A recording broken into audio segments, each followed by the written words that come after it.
Magandang araw mga bata! Kumusta na kayo? Tayo ay nasa ikalawang markahan na ng ating pag-aaral sa New Normal. Narito na naman pumuli ako, ang inyong guro sa Science 3, si Ginang Florida M. Villalobos.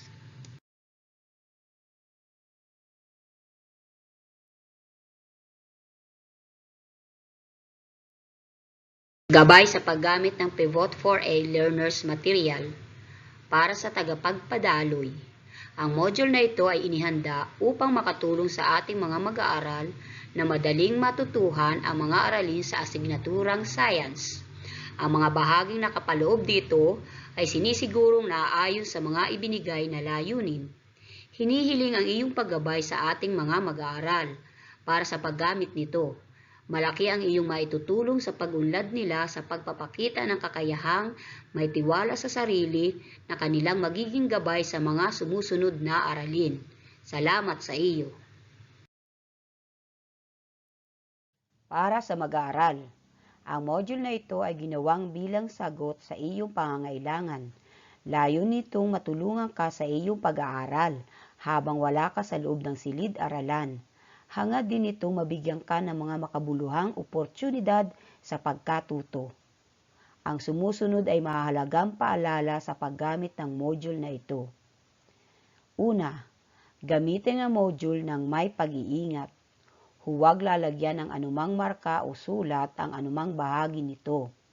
Gumamit ng hiwalay na papel sa pagsagot sa mga gawain sa pagkatuto. Ikalawa, basahin mabuti ang mga panuto bago gawin ang bawat gawain. Ikatlo, maging tapat sa pagsasagawa ng mga gawain at sa pagwawasto ng mga kasagutan.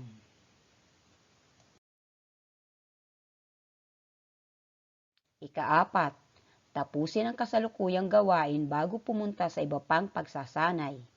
Ikalima, punan ang pivot assessment card for learners sa pahina 38 sa pamagitan ng akmang simbolo sa iyong level ng performance pagkatapos ng bawat gawain.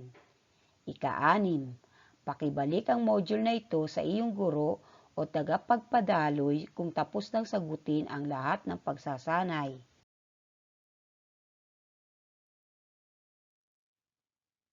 Kung sakaling ikaw ay mahirapang magsagot ng mga gawain sa module na ito, huwag mag-aalinlangang konsultahin ang iyong mga guro o tagapagpadaloy. Maaari ka ring humingi ng tulong sa iyong mga magulang o tagapag-alaga o sino mang mga kasama sa bahay na mas nakatatanda sa iyo.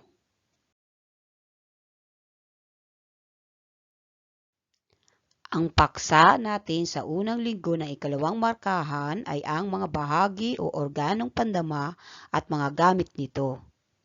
Binabati kita sa iyong kagalingan na ipinakita sa mga nagdaang aralin. Sa ikalawang pagkakataon, habang ikaw ay nasa bahay, madadagdagan pa ang iyong mga kaalaman at kahusayan sa paggamit ng iyong mga bahaging pandama. Pagkatapos ng araling ito, inaasahan na ikaw ay may kakayahan na ilarawan ang 5 organong pandama at kung paano ito gumagana. Matututuhan mong gamitin ang iyong mga mata, tainga, ilong, dila, at balat sa mga pang-araw-araw na gawain sa tahanan man o anumang sitwasyon sa iyong paligid. Bago muna tayo magsimula sa ating aralin ay sabayan niyo muna ang awiting ito. ABC Kids TV!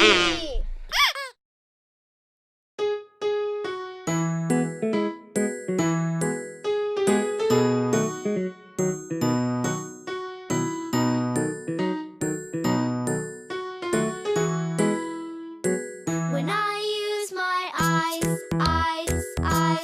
I can see the sunshine. When I use my eyes,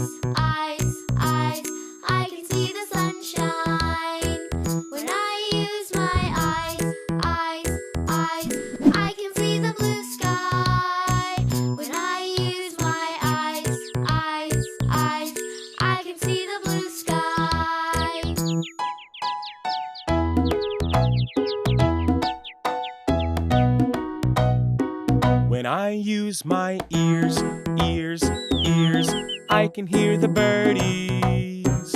When I use my ears, ears, ears, I can hear the birdies. When I use my ears, ears, ears, I can hear the wind chimes.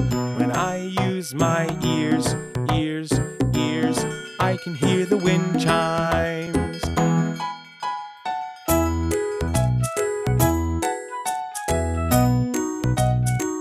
When I use my nose, nose, nose, I can smell the flowers. When I use my nose, nose, nose, I can smell the flowers. When I use my nose, nose, nose, I can smell the muffins. When I use my nose, nose, nose, I can smell the muffins.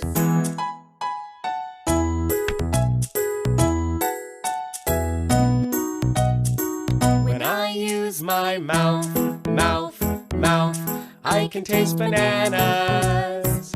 When I use my mouth, mouth, mouth, I can taste bananas. When I use my mouth, mouth, mouth, I can taste a lemon. When I use my mouth, mouth, mouth, I can taste a lemon.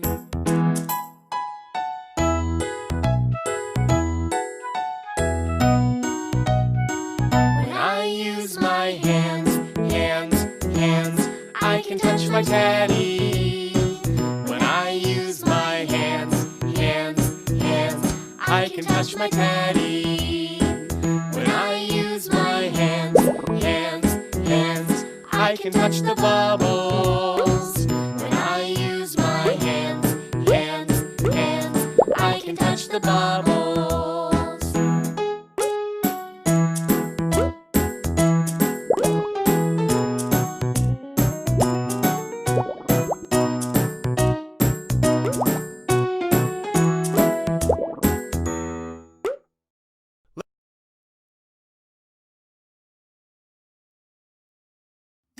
Suriin ang bawat larawan na lalabas. Una, anong bahaging pandama ang maaari mong gamitin sa larawan? Ang bulaklak ay kulay dilaw. Ang bulaklak ay maganda. Kung ang sagot mo ay mata, tama ka.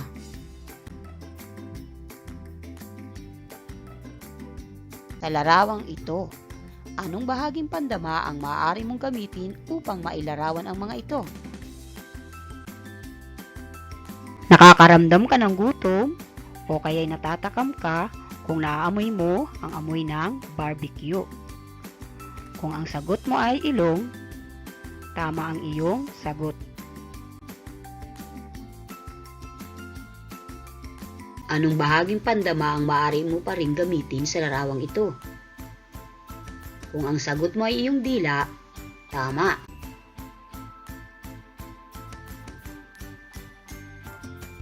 Anong bahaging pandama ang maaari mong gamitin sa larawang ito? Tama, kung ang sagot mo ay tainga.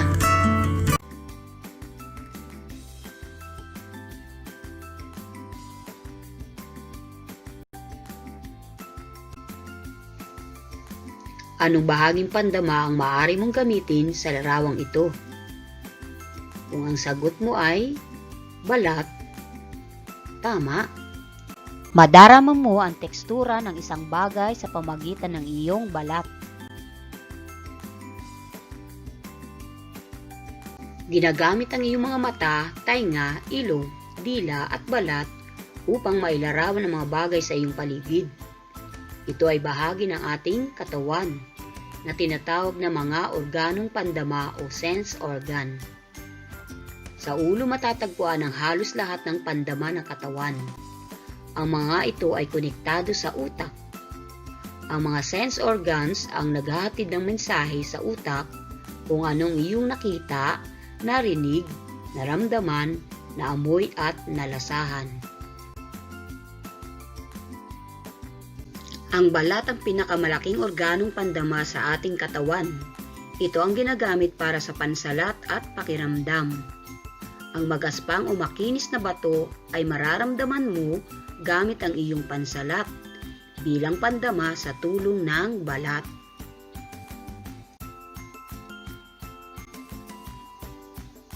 Ang ilong ay ginagamit natin para sa pangamoy. Ang dalawang maliit na butas nito ay tinatawag na mga nostrils. Pumapasok ang hangin sa pamagitan ng mga nostrils.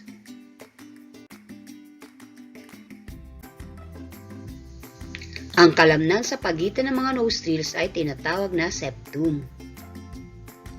Kasunod naman ang dila.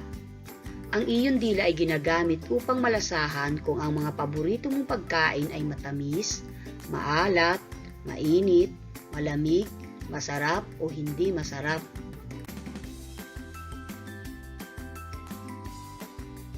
Ang maliliit, magagaspang na umbok sa dila ang iyong mga taste buds. Ang mga papelay na ito ay nagtataglay ng mga nerve endings na nagdadala ng mensahe sa utak. Binibigyang kahulugan ng utak kung ano ang lasa ng iyong kinakain. Ang tainga ay bahaging bandama na tumutulong sa iyo upang marinig ang iba't ibang tunog sa iyong paligid. Ang ating mata ay ginagamit upang makita ang mga bagay na may liwanag na tumatalbog mula sa mga bagay sa kapaligiran tungo sa iyong mga mata. Nakikita ng iyong mga mata ang 70% ng mga impormasyon na umaabot sa utak. Ang utak ang nagbibigay ng kahulugan dito. May iba't ibang bahagi ang mata upang makakita ka. Tumutulong ang iyong mga sense organs upang matukoy ang mga bagay sa pamamagitan ng pagmamasid.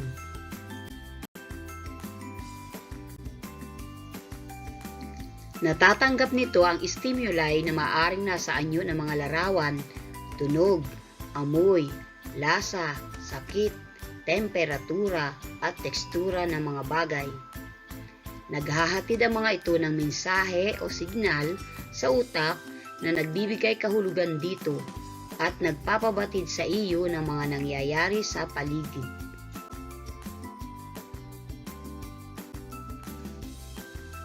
Dumako na tayo mga bata sa pagsasanay. Susubukan ko kung naunawaan ninyo ang katatapos nating aralin. Unawaing mabuti ang panuto at sundin. Piliin ang letra ng tamang tandama ng dapat gamitin sa pagpili ng mga bagay sa ibaba. Isulat ang inyong tamang sagot sa inyong kwaderno. Bawat bilang ay bibigyan ko kayo ng 5 segundo. Handa na ba kayo? Unang bilang, mabangong kulong. A. Mata. B. Ilong. C. Dila. D. Balat. E. Tainga.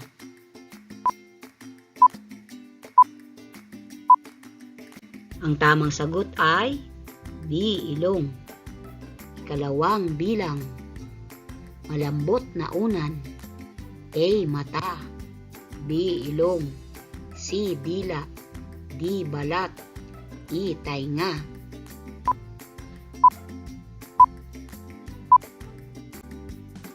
Ang tamang sagot ay D. Balat.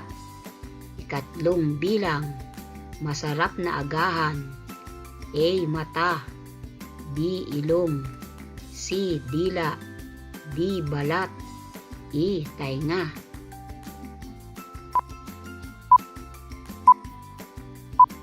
Ang tamang sagot ay C. Dila. Ika-4 na bilang, mainit na gatas. A. Mata. B. Ilong. C. Dila. D. Balat. E. Tainga.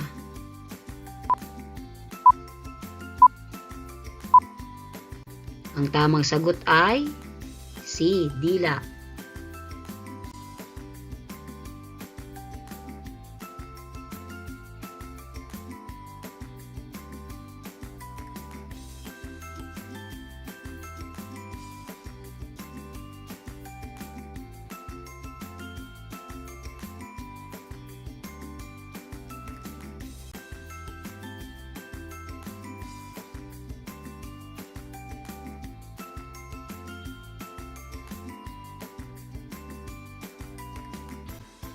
Ikalimang bilang, mapulang mansanas.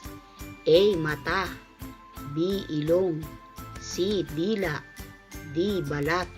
E. Tainga.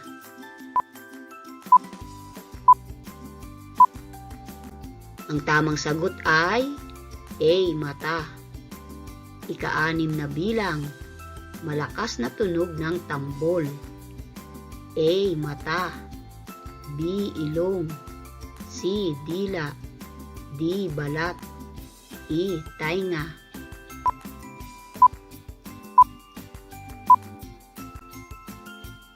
Ang tamang sagot ay E. Tainga. Ikapitong bilang, malinaw na tubig. A. Mata. B. Ilong. C. Dila. D. Balat. E. Tainga.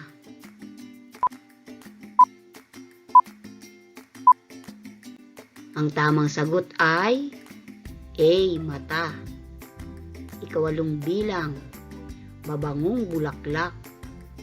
A. Mata. B. Ilong. C. Dila. D. Balat.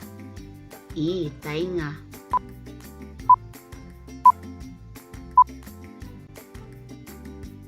Ang tamang sagot ay B. Ilong. Ikasyam na bilang, maasim na prutas. A. Mata. B. Ilong. C. Dila. D. Balat.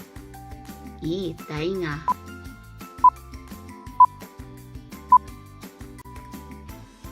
Ang tamang sagot ay C. Dila. Ikasampu, malakas na pagsigaw. A. Mata. B. Ilong. C. Dila. D. Balat. E. Tainga.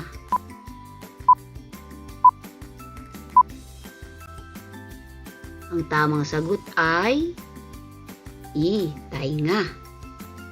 Binabati kita kung lahat nakuha mo ang tamang sagot.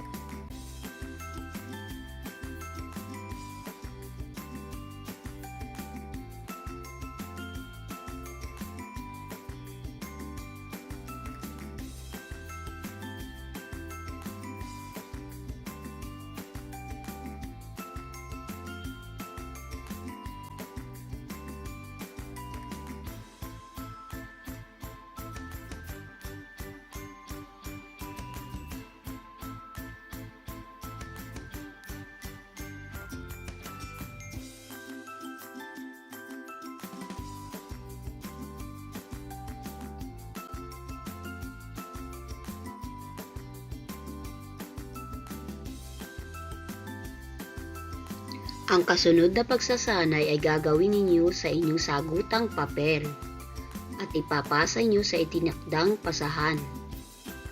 Gawain sa pagkatuto bilang ikalwa. Kopyahin ang talaan sa ibaba.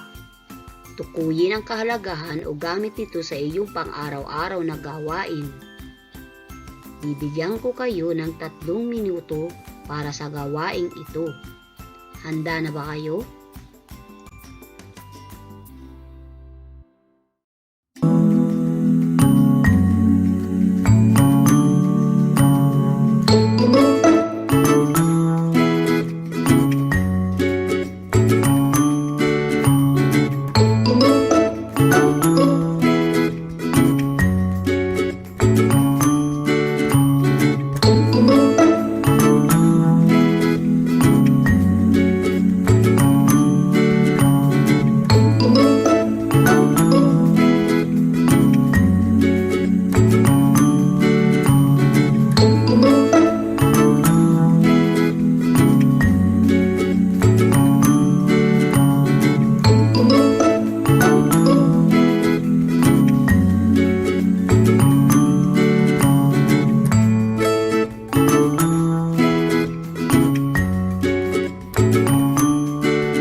susunod na pagsasanay ay gagawin niyo uli sa sagutan ninyong papel at ipapasa sa nakatakdang pasahan. Gawain sa pagkatuto bilang 3. Isulat sa sagutang papel kung anong pandama ang ginagamit sa mga bagay na may guhit sa mga sumusunod na pangungusap. Piliin ang titik ng tamang sagot. Bawat bilang ay meron kayong 5 segundo. Handa na ba kayo?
Gawain sa pagkatuto bilang 4. Una ng patlang ayon sa iyong natutuhan tungkol sa sense organs. Ilagay ang iyong sagot sa iyong kwaderno.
Maraming salamat mga bata sa pakikiisa.